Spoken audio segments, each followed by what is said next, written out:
Bismillahirrahmanirrahim. Assalamualaikum dan selamat sejahtera kepada hadirin yang dihormati sekalian. Alhamdulillah pada hari ini kita dapat mendengarkan forum yang bertajuk Ajaran Sesat, Syiah dan Qadiani. Terima kasih kepada tuan-tuan dan puan-puan kerana sanggup meluangkan masa mendengarkan forum kita pada hari ini. Sebelum kita memulakan forum kita pada hari ini, marilah kita mengenali moderator dan ahli-ahli panel yang akan berkongsi kepada kita mengenai tajuk forum kita pada hari ini. Jadi saya sebagai seorang moderator iaitu Ahnaf Daniel dan panel pertama kita iaitu Haras dan panel yang kedua kita adalah Alisa dan juga panel yang ketiga kita adalah Aisyah. Tuan-tuan dan puan-puan yang mulia, ajaran sesat merupakan ajaran atau amalan yang didakwa sebagai ajaran Islam, sedangkan ajaran ini bercanggah dengan Al-Quran dan Sunnah. Ajaran sesat yang ada di Malaysia adalah Syiah, Qadiani, Bahai dan Taslim. Jadi hari ini kita akan membahaskan dua daripada ajaran sesat tersebut iaitu Syiah dan juga Qadiani. Dalam sebuah hadis yang diriwayatkan oleh Ibnu Majah, Rasulullah SAW bersabda, sesungguhnya umat ini akan berpecah kepada 73 golongan iaitu mengikut hawa nafsu mereka. Semuanya di dalam neraka kecuali satu iaitu jamaah. Oleh itu, saya ingin bertanya kepada panel satu, bagaimana cara untuk kita mengenali ajaran Syiah ini? Terima kasih moderator. Apakah itu Syiah? Syiah artinya setia. Dimaksudkan kepada para sahabat yang setia kepada Imam Ali pasca pembantaian beliau di Ghadir Qum. Berdasarkan hadis riwayat Al-Hakim, sesungguhnya telah aku tinggalkan pada kalian dua perkara yang tidak akan tersesat selagi kalian berpegang teguh dengan keduanya, iaitu kitab Allah dan keluargaku. Secara umum, Syiah menolak kepimpinan daripada tiga Khulafa' Ar-Rasyidin. Ahli Sunnah wal Jamaah juga menolak kepimpinan Imam Syiah dalam aliran Syiah. Sesetengah penganut Islam Sunni konservatif mendakwa Syiah sebagai bertentangan dengan Islam kerana beberapa amalannya yang berbeza dengan apa yang diajarkan oleh Nabi Muhammad dan Ahlul Bait.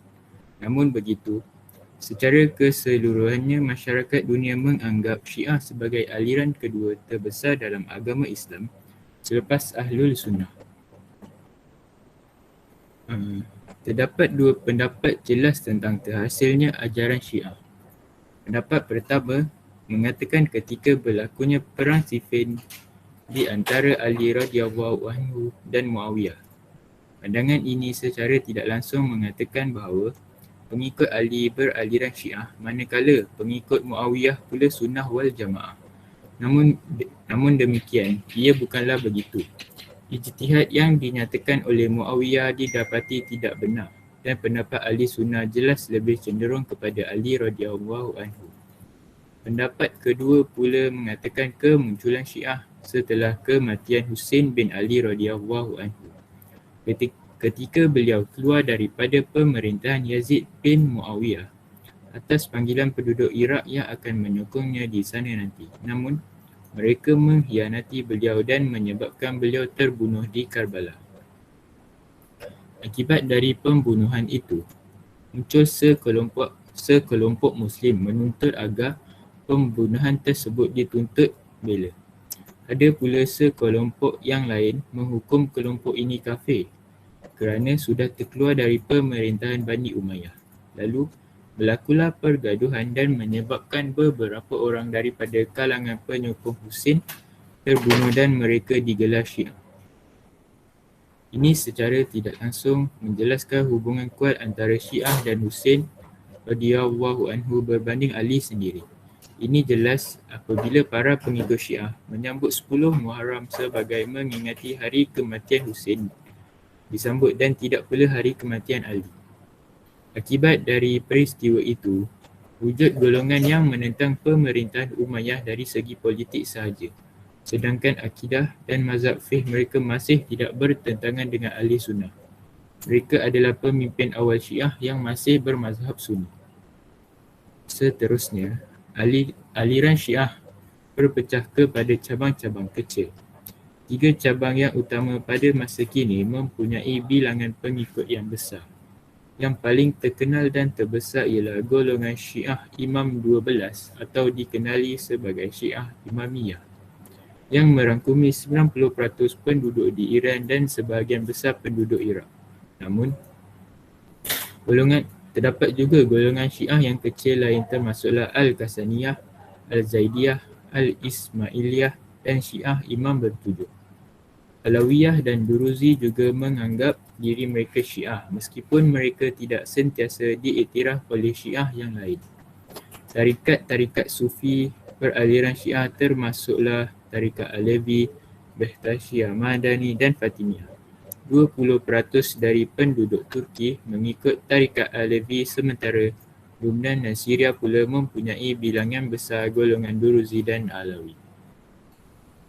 Aliran Syiah mempercayai bahawa Nabi telah mewasiatkan keturunannya menjadi pemimpin umat Islam dan hendaklah bersatu di bawah imam. Pergerakan Hizbullah di Lubnan adalah dari golongan Syiah Imam 12. Di Malaysia, aliran ini tidak dibenarkan melakukan ritual harian dan ditolak fahaman mereka oleh Majlis Fatwa Malaysia. Golongan Syiah telah melakukan beberapa dialog dengan pihak Ahlussunnah di seluruh dunia termasuk Malaysia. Namun, tiada sebarang pindaan undang-undang yang dilakukan bagi menghalalkan pergerakan atau penyebaran fahaman mereka. Sekian itu saja dari saya. Terima kasih. Terima kasih kepada panel yang pertama, Haras, kerana telah menerangkan kita bagaimana untuk kita mengenali ajaran Syiah.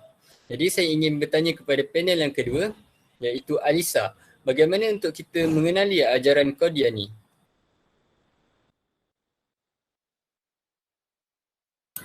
Terima kasih saudara moderator. Apakah itu ajaran Qadiani?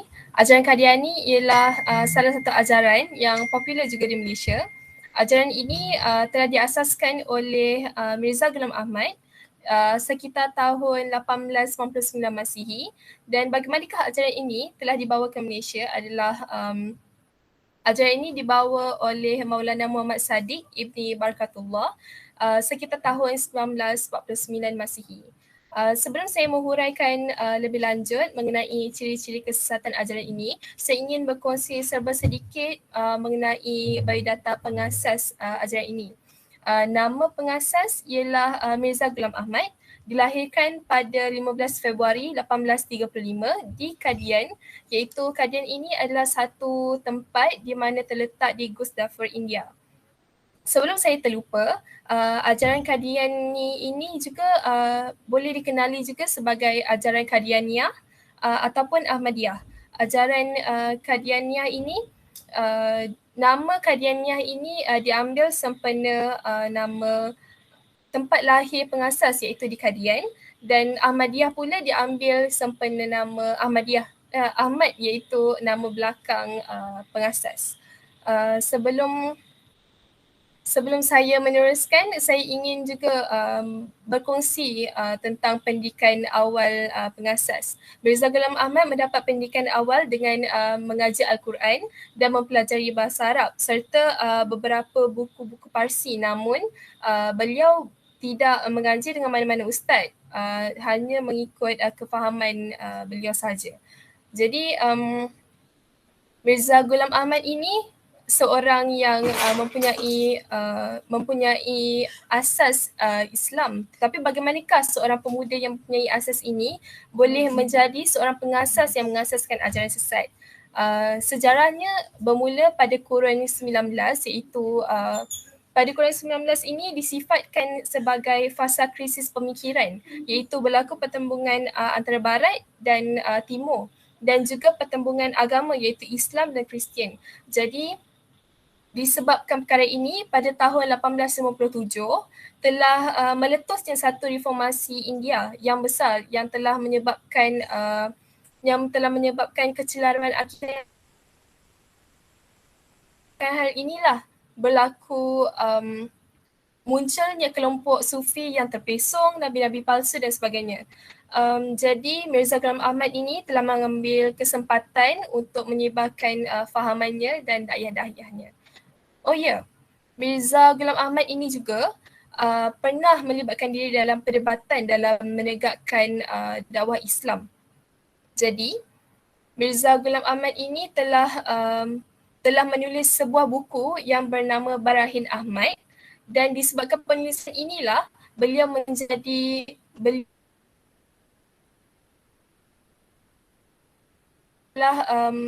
mendakwa dirinya sebagai seseorang yang diperintahkan oleh Allah untuk menyampaikan hujah Islam.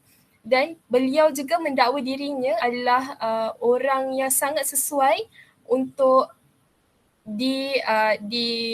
diakui sebagai Al-Masih dan Al-Mahdi.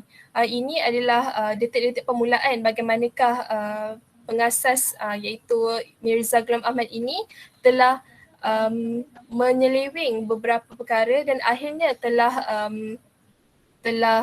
mengasaskan satu ajaran iaitu ajaran Qadiani ini. Namun begitu, setelah beliau mengasaskan ajaran ini, telah meluaskan ajarannya, beliau telah meninggal dunia pada tanggal 1908 iaitu pada tanggal 25 Mei di Lahore, India.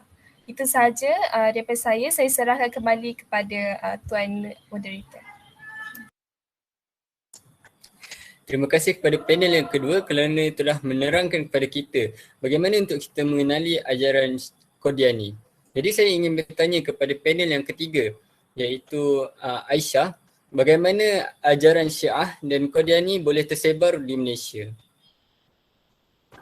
Bismillahirrahmanirrahim. Terima kasih kepada moderator, Saudara Ahnaf di atas soalan yang diajukan. Assalamualaikum dan salam bahagia saya ucapkan kepada hadirin dan hadirat yang saya hormati.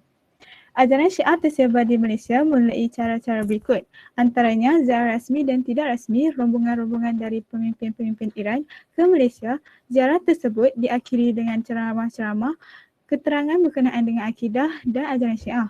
Rakyat Malaysia juga tidak ketinggalan menziarahi Iran di samping menghadiri program-program yang diadakan oleh Syiah di India, Bangladesh, Thailand, Australia dan Kuala Lumpur. Selain itu, ajaran Syiah juga tersebar melalui pelajar Malaysia yang belajar di Iran dan mendapat beasiswa khas dari kerajaan Iran, sebagaimana terdapat juga pelajar dihantar ke Pakistan untuk mempelajari akidah dan ajaran Syiah. Perantaran pelajar ini bermula semenjak 20 tahun dahulu lagi. Pada tahun 1984, seramai 6 orang pelajar dari Sekolah Agama Darul Al-Falah telah dihantar menyambung pelajaran di Universiti Qom di Iran. Selepas itu dihantar pula seramai 10 orang pelajar lelaki dan perempuan daripada sekolah yang sama dan Sekolah Agama Darul Atik di Johor Bahru ke Pakistan bagi mempelajari bahasa Parsi dan ajaran Syiah di sana. Hadirin dan hadirat, kedatangan ajaran Qadiani ke Malaysia dipercayai pada awal tahun 1930-an dan penyebarannya yang pertama dipercayai Maulana Hussein Iyas yang datang ke Singapura pada tahun 1935 dan pejabatnya ialah di nombor 116 Unan Road, Singapura 15. Melalui penggalannya di situ, beliau menyebarkan ajarannya. Selepas Maulana Hussein Iyas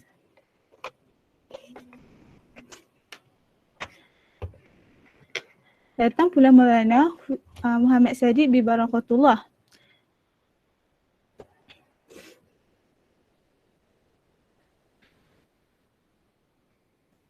Pada 22 Disember 1949 sebagai wakil penyebarnya di sini. Kemasukan ajaran Qadiani ke Malaysia ini telah ditentang hebat oleh ulama-ulama Islam. Di Jeram, Selangor, ketua Qadiani di situ iaitu Syed Abdul Rahman bin Syed Alwi telah meminta Sultan Selangor mengadakan penyelidikan ke atas ajaran ini pada bulan Mei 1951. Pada 23 hari bulan Julai 1951, satu majlis perbahasan telah diadakan di hadapan Baginda di Istana Selangor, Kuala Lumpur. Pihak Qadiani diwakili oleh Muhammad Sadiq Barakatullah dan Muhammad Zudi Fadli. Pihak ulama Islam diwakili oleh Syed Mahmud Zudi dan ulama-ulama di Pejabat Agama Islam Negeri Selangor. Keputusan kebijakan ialah bahawa golongan Qadiani tidak diiktiraf sebagai golongan Islam, malah terkeluar daripada Islam. Sekian daripada saya. Terima kasih kepada panel yang ketiga kerana telah menerangkan kita bagaimana ajaran Syiah ini, Syiah dan Qadiani boleh tersebar ke dalam negara Malaysia. Jadi dari sini kita dapat ketahui bahawa ajaran Syiah dan juga Qadiani boleh tersebar melalui kemasukan-kemasukan pelajar yang datang dari luar negara membawa ajaran tersebut. Jadi saya ingin bertanya semula kepada panel pertama kita iaitu Haras, apakah ciri-ciri kesesatan ajaran Syiah ini? Terima kasih moderator. Berikut adalah antara ciri-ciri kesesatan Syiah yang bertentangan dengan ajaran Ahli Sunnah wal Jamaah. Yang pertama,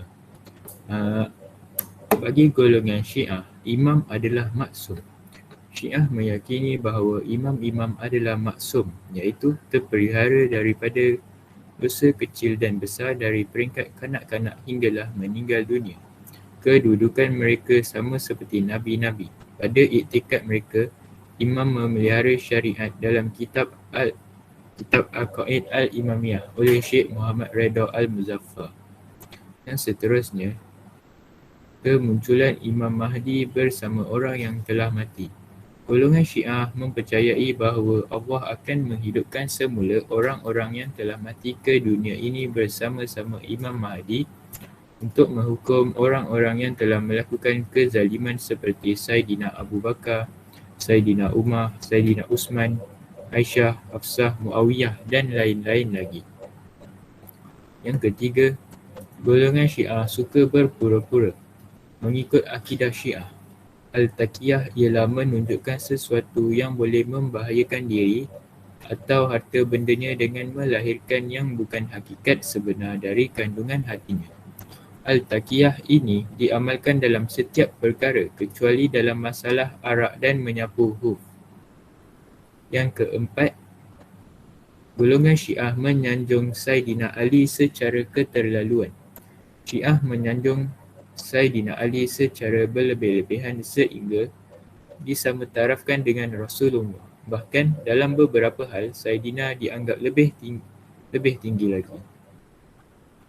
Perkara yang kelima, golongan Syiah menghalalkan nikah mut'ah. Golongan Syiah menghalalkan nikah mut'ah. Nikah mut'ah, buat pengetahuan semua, nikah mut'ah ialah nikah secara main-main. Yang keenam, golongan Syiah menambah syahadah. Golongan Syiah menambah nama Saidina Ali dalam syahadah selepas nama Nabi Muhammad SAW. Yang seterusnya, golongan Syiah menolak hadis yang diriwayatkan oleh Ahli Sunnah wal Jamaah sekalipun hadis mutawatir. Golongan Syiah juga menolak semua hadis yang diriwayatkan oleh golongan Ahli Sunnah wal Jamaah walaupun hadis itu sampai kepada darjat mutawatir. Mereka hanya berpegang kepada hadis yang diriwayatkan oleh ahli bait sahaja. Seterusnya, golongan Syiah menolak ijma' ulama'. Golongan Syiah tidak menerima pakai ijma' ulama'. Buktinya, mereka menolak pelantikan Khalifah Abu Bakar, Umar dan Uthman. Malah, mereka berpegang kepada pendapat imam mereka kerana ijma' mereka adalah kesalahan sedangkan pendapat imam adalah maksum. Seterusnya, golongan Syiah menolak qiyas. Golongan Syiah menolak qiyas kerana beramal dengan qiyas akan merosakkan agama. Seterusnya, golongan Syiah menyeksa tubuh badan sempena 10 Muharram. Golongan Syiah mengadakan upacara memukul dada dan menyeksa tubuh badan sempena 10 Muharram bagi mengisi kematian Saidina Husain. Yang seterusnya, golongan Syiah mengharuskan jamak sembahyang dalam semua keadaan. Golongan Syiah mengharuskan jamak sembahyang fardu iaitu Zuhur dan Asar dalam waktu Asar, Maghrib dan Isyak dalam waktu Isyak dalam semua keadaan tanpa sebarang sebab. Perkara ini sangat bercanggah dengan ajaran Islam biasa. Akhir sekali, golongan Syiah berpendapat sembahyang duha adalah bid'ah. Perkara ini dinyatakan dalam buku Minhaj Kebenaran dan Pendedahannya, Fiqh 5 Mazhab di antara Nas dan Ijtihad oleh Al-Hasan bin Yusuf Al-Mutahhar. Itu saja ciri-ciri kesesatan ajaran Syiah. Terima kasih. Terima kasih kepada saudara Haras, panel pertama kita kerana telah menerangkan ciri-ciri kesesatan ajaran Syiah. Jadi dari sini kita dapat mengetahui bahawa ciri-ciri Syiah seperti menolak hadis-hadis sahih, menghina sahabat-sahabat Nabi selain daripada Ali, ini menunjukkan bahawa Syiah ini merupakan ajaran yang sesat, yang bertentangan dengan ajaran agama Islam. Jadi seterusnya saya ingin bertanya kepada panel kedua kita iaitu Alisa, apakah ciri-ciri kesesatan ajaran Qadiani pula? Terima kasih saudara moderator. Ajaran sesat Qadiani ini seperti juga ajaran sesat yang lain, iaitu terdapat perkara-perkara yang diperkenalkan yang menyalahi ajaran Islam. Di sini saya ingin berkongsi 10 ciri kesesatan ajaran Qadiani. Iaitu yang pertama ialah ajaran Qadiani ini telah mempercayai bahawa pengasasnya iaitu Mirza Ghulam Ahmad ialah Imam Mahdi, Nabi dan jelmaan Tuhan. Iaitu kalau secara terperincinya mereka mengatakan bahawa jelmaan Tuhan itu adalah Tuhan Krishna, iaitu salah satu Tuhan dalam agama India. Yang kedua ialah ajaran ini telah menghapuskan jihad iaitu jihad perang. Yang ketiga ialah ajaran ini telah mengubah ayat ataupun isi Al-Quran sebanyak 3 surah, iaitu yang pertama ialah ayat ke-6 dalam surah As-Saff, yang kedua ialah ayat 52 dalam surah Al-Hajj, dan yang ketiga ialah surah Al-Qad iaitu dalam ayat yang pertama. Ciri kesesatan yang keempat ialah ajaran ini telah mengkafirkan sesiapa sahaja yang menganut agama lain selain daripada Qadiani. Yang kelima ialah mereka mempercayai bahawa kitab At-Tazkirah ialah kitab yang daripada Allah. Untuk pengetahuan semua, kitab At-Tazkirah ni adalah kitab yang diikuti ataupun sebagai kitab pedoman mereka untuk pengikut Qadiani ini. Seterusnya ialah ajaran ini juga mempercayai bahawa Mirza Ghulam Ahmad mempunyai sejuta mukjizat. Tetapi pada pendapat saya ianya bukanlah sekadar mukjizat, ianya hanyalah istidraj, iaitu seperti yang kita tahu istidraj ialah perkara luar biasa yang diberikan kepada mereka yang lalai untuk menjadikan mereka lebih lalai daripada mendekatkan diri kepada Allah. Jadi pada pendapat saya Mirza Ghulam Ahmad mempunyai istidraj, bukan mukjizat. Seterusnya ciri kesesatan yang ketujuh ialah ajaran ini mengatakan bahawa Nabi Isa telah meninggal dunia dan dimakamkan di Srinagar, India. Seperti agama Islam, kita beriman bahawa Nabi Isa belum lagi meninggal dunia, sebaliknya dia hanya diangkat ke langit. Tetapi untuk ajaran Qadiani ini dia telah bercanggah dengan keimanan perkara yang kita beriman lah. Jadi yang ke-8 ialah ajaran Qadiani ini mendakwa bahawa malaikat ialah panca indera Allah. Yang ke-9 ialah ajaran ini telah mendakwa bahawa yang dimaksudkan Masjid Al-Aqsa tersebut ialah masjid di Qadian. Yang ke-10 ialah Qadian ialah tempat menunaikan haji, ataupun mereka ingin mengatakan bahawa Qadian ialah tempat suci di mana mereka menunaikan ibadah haji. Ini sangat bercanggah dengan ajaran Islam, iaitu rukun Islam yang kelima, iaitu menunaikan haji di Mekah. Sebaliknya mereka hanya menunaikan haji di Qadian. Itu sahaja ciri kesesatan yang saya dapat kongsikan dengan pendengar. Itu sahaja daripada saya, dan saya yakin saya telah menjawab soalan moderator, dan saya serahkan kembali kepada moderator. Terima kasih kepada panel yang kedua iaitu Alisa kerana telah menerangkan kita ciri-ciri ajaran Qadiani. Jadi berdasarkan apa yang kita dengar, ajaran Qadiani ini dia meninggi-tinggikan dia punya pengasas dia sehingga kan seolah-olah seperti Nabi. Jadi benda ini adalah bertentangan dengan ajaran Islam.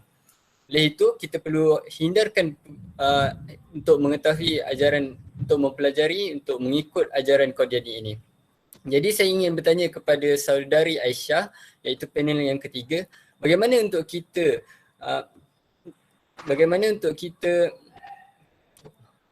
bagaimana untuk kita mengatasi ajaran Syiah dan Qadiani ini daripada tersebar luas dari masuk ke Malaysia? Terima kasih kepada saudara moderator. Pada pendapat saya, cara untuk mengatasi ajaran Syiah dan Qadiani daripada tersebar luas di Malaysia ialah yang pertama, kita perlu berpegang teguh kepada Al-Quran dan As-Sunnah, iaitu menggunakan disiplin dan metodologi yang jelas dalam memahaminya. Barang pentafsiran Al-Quran perlu merujuk kepada mufassirin, manakala huraian hadis pula merujuk kepada muhaddisin. Yang kedua, umat Islam perlu menambah nilai iman dan takwa setiap masa bagi menghadapi apa jua bentuk cabaran yang mendatang. Umat Islam digalakkan untuk pergi ke masjid untuk menimba ilmu yang disampaikan oleh ustaz atau pendakwah yang dijemput ke masjid. Yang ketiga, setiap individu sewajarnya menghindari diri daripada terlibat dengan ajaran sesat. Bahkan perlu menjadi mata dan telinga pemerintah dalam usaha menanganinya kerana tanggungjawab agama adalah tanggungjawab setiap individu Muslim. Sekian daripada saya balik kepada moderator. Terima kasih kepada saudari Aisyah kerana telah menerangkan kita bagaimana cara untuk mengatasi ajaran Syiah dan Qadiani. Jadi kesimpulan yang kita boleh buat daripada forum yang kita buat ini adalah selepas sahaja kita mendengar pencerahan daripada ahli-ahli panel, jelaslah bahawa ajaran sesat seperti Syiah dan Qadiani merupakan ajaran yang bercanggah dengan Al-Quran dan Sunnah. Oleh itu, saya ingin mengajak tuan-tuan dan puan-puan untuk mempelajari ilmu akidah, tauhid dan sebagainya berdasarkan guru-guru yang diiktirafkan mengikut Al-Quran dan Sunnah Rasulullah sallallahu alaihi wasallam. Dan juga tuan-tuan dan puan-puan yang mulia, berdasarkan hadis Rasulullah sallallahu alaihi wasallam yang diriwayatkan oleh Abu Sa'id Khudri radhiyallahu anhu, beliau mendengar Rasulullah sallallahu alaihi wasallam bersabda, barang siapa di kalangan kamu melihat kemungkaran, hendaklah dia mencegah dengan tangannya. Jika tidak mampu, hendaklah mencegah dengan tangannya, dengan lidahnya. Jika tidak mampu, maka dengan hatinya. Dan demikianlah adalah selemah-lemah iman. Jadi tuan-tuan dan puan-puan yang mulia, apabila kita melihat sesuatu kemungkaran seperti ajaran tersebarnya ajaran Syiah dan Qadiani, hendaklah kita mengubahnya dengan kuasa yang kita ada. Contohnya, jika kita adalah seorang pihak berkuasa, kita perlu mengambil tindakan untuk membanteras penyebaran ajaran-ajaran ini kepada orang awam. Jika kita adalah seorang orang awam yang tidak mempunyai kuasa apa-apa, kita boleh melaporkan kepada pihak berkuasa untuk mereka mengambil tindakan. Jadi, demikianlah apa yang kita perlu lakukan bagi mengatasi masalah penyebaran ajaran-ajaran sesat seperti Syiah dan Qadiani di Malaysia. Jadi, sekian sahaja untuk hari ini tuan-tuan dan puan-puan yang mulia. Yang baik datang daripada Allah Subhanahu Wa Taala dan yang kurang itu datang daripada kelemahan kami sendiri. Wallahu a'lam. Saya akhir lafaz forum kita pada hari ini dengan lafaz wabillahi wa taufiq wal hidayah. Wassalamualaikum warahmatullahi wabarakatuh. Sekian, terima kasih.